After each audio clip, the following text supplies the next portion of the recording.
Começamos então com a questão fiscal. Houve uma reunião nesta quarta-feira, exatamente para discutir mais uma vez como é que se poderia mexer nas contas públicas via corte de despesas. Mais uma vez, nenhuma medida foi anunciada pelo governo até aqui.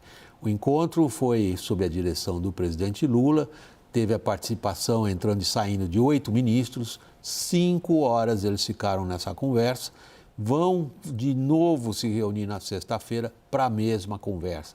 De Brasília, nossa repórter Luciana Amaral ao vivo com os detalhes. Boa noite, Luciana. Tudo bem, William? Muito boa noite a você, a todos que nos acompanham aqui no WW. Como você disse, mais uma vez, então, sem anúncios por parte do governo federal, as reuniões, claro, continuam a pleno vapor e amanhã o presidente Lula volta a se reunir com os ministros da equipe econômica, a cúpula da Casa Civil, e é importante a gente notar que, mais uma vez, foram também convocados o ministro da Educação, Camilo Santana, e a ministra da Saúde, Nízia Trindade, eles então que estão à frente de pastas que devem sim sofrer algum corte. O governo ainda continua analisando fazer um pente fino nos benefícios sociais, por exemplo, BPC, Previdência Social, também caso de eliminar fraudes, embora os ministros dessas respectivas áreas, principalmente das áreas sociais, neguem que as pastas vão ser afetadas. O ministro da Fazenda, Fernando Haddad, então não viaja amanhã, como ele até costuma fazer para São Paulo, continua aqui em Brasília justamente para continuar tocando esse assunto. A gente lembra que ele até deixou de fazer uma viagem para a Europa essa semana a pedido do presidente Lula para que ele ficasse aqui articulando esse pacote de corte de gastos. Além, claro, das reuniões aqui no Palácio do Planalto, o próprio Haddad tem mantido diversas reuniões também paralelas, junto também ali com a Casa Civil, para tentar encontrar um caminho, um meio termo para esse pacote de corte de gastos. Ele chegou a falar que o pacote poderia ser fechado hoje, que faltavam cerca de 2 detalhes, mas nada de anúncio nessa quinta-feira. As negociações continuam, a ideia é afinar os detalhes desse pacote para o governo continuar dentro dos limites do arcabouço fiscal. Lembrando também que o Planalto precisa de uma articulação com o Congresso Nacional, já que parte das mudanças deve acontecer por meio de uma PEC, uma proposta de emenda à Constituição, e também o Congresso já tem uma longa agenda de pautas que precisam também ser votadas até o final desse ano. William, volto contigo no estúdio. Obrigado, Luciana. Boa noite para você aí em Brasília. Thaís, começando contigo. Sabemos que não se trata de uma questão técnica. Sabemos que não é um problema para alguns economistas muito bem preparados, se trancarem, a gente faz eles ficarem trancados numa sala, só sai vivo depois que tiver um plano de código de gás. Não é esse o problema. O problema é político. Você está vendo uma saída dele? Acho que a maior dificuldade aí, William, é inclusive de compreensão das coisas, porque esse plano ele tem muito mais a ver com uma mexida estrutural de verdade, para valer, em como o orçamento é atualmente gerido, né, pelo governo, com as políticas todas que eles criaram, do que exatamente apontar de onde virá o corte. Né? Esse corte de gasto que a gente está acostumado a tratar dele, ele tem mais a ver com, ele lembra aquelas situações em que passa do limite do gasto, aí o Tesouro vai lá e anuncia um contingenciamento e um bloqueio. O que se espera do governo agora são essas medidas, entre aspas, estruturais, que vão mudar a dinâmica da despesa e que vão gerar ao longo do tempo, e quanto antes isso acontecer melhor, vão gerar ao longo do tempo uma economia suficiente que deixa de ameaçar as contas públicas. Ótimo, então vamos pegar esse teu ponto e passar aos nossos repórteres políticos. Daniel Rittner, está no cardápio dessas reuniões isto que a Thaís acabou de dizer? São medidas estruturais que mudam como é que as despesas são feitas? Não, acho que isso é um pouco de exagero dizer, William. A gente tem uma mudança em relação a algumas semanas e alguns meses atrás, que é uma compreensão no governo de que se continuar sem fazer nada, compromete-se a segunda metade, o segundo biênio de governo Lula e arrisca-se pela deterioração dos indicadores econômicos o projeto de reeleição em 2026. Isso está claro hoje no Palácio do Planalto que alguma coisa tem que ser feita. A resistência da Casa Civil, por exemplo, de Rui Costa, é muito menor do que era antes. Agora, ainda prevalece uma visão de que boa parte do corte de gastos vai ser feito com pente fino, vai ser feito com reduções ali muito pontuais, otimização dos programas sociais. E isso é visto por muita gente como insuficiente. Na verdade, isso é visto como assim, olha, isso basicamente é cortar unha, isso precisa ser feito sempre. E aí, quando você chega em discussões mais estruturantes, aí a discussão é maior. Hoje eu e o Caio ouvimos, por exemplo, numa conversa num gabinete de Brasília, que você não pode entregar demais para o mercado, porque o mercado tudo quer.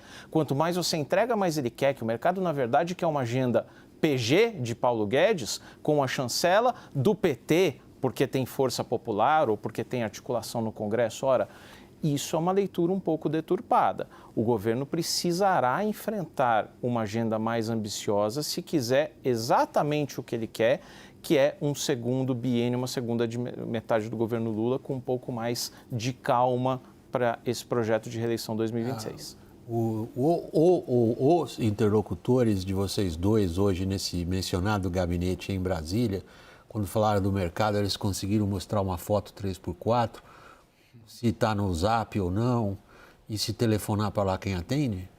Eles continuam pensando no mercado como se fosse uma pessoa, bolsonarista provavelmente, que está ali empenhado em sacanear o governo Lula. Quer dizer, o raciocínio continua sendo esse, diante do problema de contas públicas, Caio. Bom, William, em termos abstratos, certamente, mas em termos concretos, o que eu senti tanto hoje, esses dias, essa semana em Brasília, é que já há um sentimento majoritário dentro do governo Lula a favor do corte, a favor de elevar a economia, né, e os indicadores econômicos e as expectativas econômicas como uma marca. Então, deixa eu só colocar esse ponto que a Thaís levantou, que acho que você está esperando uma informação aí política. A Thaís diz o seguinte: passar pente fino e dar essa arrumadinha não é suficiente, correto, Thaís? Não é estruturante. Não é estruturante. Você sentiu ali o sentimento em algo estruturante ou vamos dar uma empurradinha com a barriga, a gente oferece 1 bilhãozinho aqui a mais, um aqui a menos, e aí o tal do mercado, esse indivíduo que o governo enxerga na frente dele, se acalma? Não sinto algo estruturante, mas sinto algo que cause algum impacto e melhore as expectativas do governo. Não sinto também que seja, como falou um ministro para mim, não foi hoje, e para o Daniel essa semana, que se fosse pela alma do Lula, ele não embarcaria nessa. Mas começou-se a criar um consenso, ou uma maioria, acho que essa é a palavra, entre ministros, óbvio, da área econômica, mas principalmente os ministros mais políticos, né? Os ministros de centro, os ministros até de centro-direita, de que é preciso fazer isso para rearranjar a economia para 25 e 26, visando o troféu, né, que eles mencionam isso e nesses termos, de uma recuperação do grau de investimento do Brasil até 26. Né? Isso, eu sinto assim, como o governo não tem uma marca, né, que as marcas que existem no governo Lula 3 são revitalizadas e já são vistas como marcas de Estado, mais do que uma marca do Lula. Sobretudo políticas assistenciais. E não dá para construir algo novo, não dá tempo de você construir, né? Você tem ali, tem o Desenrola, tem o Acredita, tem o Pé de Meia, você tem poucas marcas mal comunicadas, que o presidente também não abraça e não vende tanto. A economia começa a ser, assim, então, a grande marca que eles querem chegar em 26. Mas você mencionou uma coisa relevante, você disse assim, eles estão na cabeça calculando que algo tem que ser apresentado que convença e acalme a gente sobre o perfil da dívida pública. E pela sucessão de impactos, né? Na inflação, no dólar, né? O que seria atender a essa expectativa, fora da questão estruturante, que como estamos vendo pelo Daniel, pelo Caio, não está nem na mesa?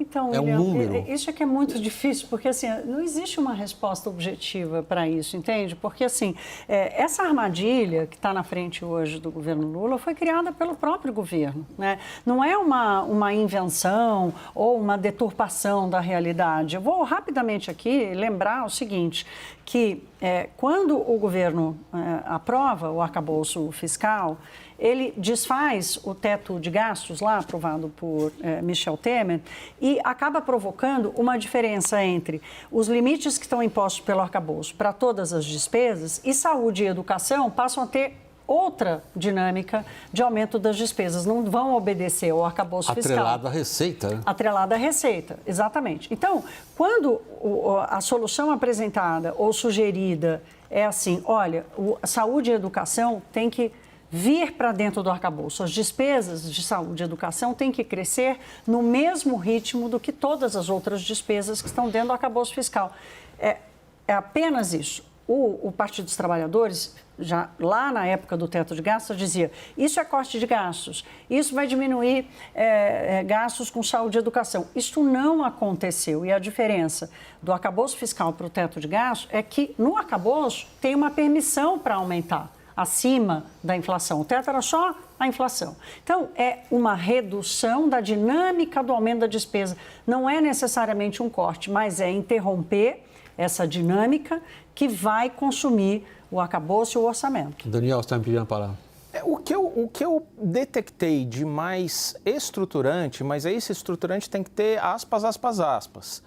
A Thaís acho que pode explicar melhor o significado disso. É uma super DRU. DRU é aquela desvinculação das receitas da União que permite a União gastar menos em gastos obrigatórios ali de saúde e educação e acomodar outras despesas dentro do orçamento. Livra um pouco o orçamento.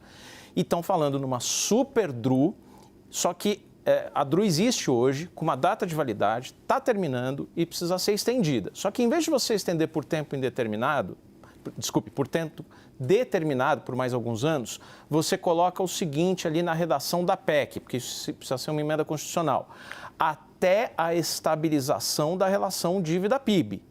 Isso é o que existe de mais estruturante nesse pacote que está sendo discutido. Agora, uma observação que eu achei muito curiosa hoje do dia, William, é que teve um ministro hoje que aproveitou uma palestra aqui em Brasília, num evento do setor privado, e falou, olha, prestem bem atenção, Trump, nos Estados Unidos, perdeu por causa do custo de vida muito alto. Não é nem a inflação corrente, que já diminuiu, mas o custo de vida está pesando para o bolso das pessoas. Custo de vida acumulado ao longo dos últimos anos.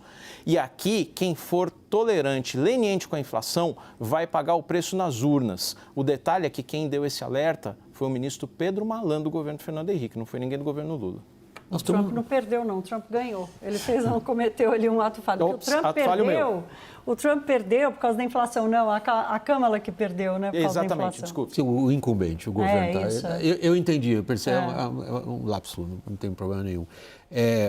Nós estamos na seara política por definição, Caio. Evidentemente, é curioso falar isso, o horizonte já está em 2026. Sim. Mal acabou uma eleição, todos os cálculos... E esses cálculos estão dentro dessa forma de raciocinar. Qual é o cálculo para a eleição de 2026? Porque ele já começou. Sim, o cálculo para a eleição de 26 é daqui para fevereiro apresentar esse pacote fiscal, deve ser essa semana, semana que vem. Mas amarrar, ler o resultado da urna de 24, ler o resultado da eleição americana nessas questões de inflação, que você estava dizendo, dólar alto, perigo da inflação, amarrar com a agenda política, que nós teremos duas agendas políticas, a eleição da mesa e uma mini reforma, talvez ministerial, muito pontual, para abrir espaço no governo, para o centro e para a direita, com uma agenda mais até liberalizante, focada em economia. A pergunta na cabeça de todo mundo que nos acompanha agora é o seguinte, espera aí, Caio, o centro já não está no governo? Sim, mas a ideia é até ampliar. Se a gente pegar o perfil de quem está assumindo as duas presidências da Câmara, é União Brasil e Republicanos. Fazer um pacto político com eles, não só de agenda legislativa para a reta final, que inclui a conclusão da reforma tributária, essas PECs do Haddad, mas também já amarrar isso para 2026, focando na economia. Eu sinto uma virada. Você estava falando do PT, o PT nesse debate é minoritário. O PT não está. Quem está do PT nessas reuniões ali? Claro, você tem os ministros das áreas sociais que estão estribuchando, né? O Wellington Dias, por exemplo. Todo o núcleo do Palácio? Sim, mas o núcleo do Palácio está com a Haddad agora, né? Mas assim como os ministros. Nacional, que vai ter que aprovar. Mas o PT do governo. Congresso Nacional tem 80 deputados na federação, porque o PT tem 60, 66, né? Assim, o PT nesse debate, ele não está sendo visto como preponderante em toda essa definição. Quem está ganhando, pelo menos até agora, claro que a gente vai saber quem ganhou o debate no anúncio, mas quem está ganhando até agora é a equipe econômica, com apoio dos ministros políticos que não são petistas. Né? Não, de fora, né? A informação que a gente trouxe hoje lá, o tal do texto que o ministro dos Transportes, Renan Filho, escreveu, colocou no grupo de ministros, teve apoio do grupo de ministros falando a eleição do Trump é um alerta, era o que você estava falando, e é a oportunidade para a gente conter o dólar e, consequentemente, mirar a economia como a grande fórmula rumo a 26. Não, e é interessante ser o Renan Filho, porque ele fez um governo em Alagoas fazendo ajuste fiscal. Eu acabei sendo muito técnica agora, William, mas eu acho que a gente vai ter que esperar o anúncio e entender qual foi o limite que o Haddad encontrou para mexer e melhorar a gestão do orçamento público.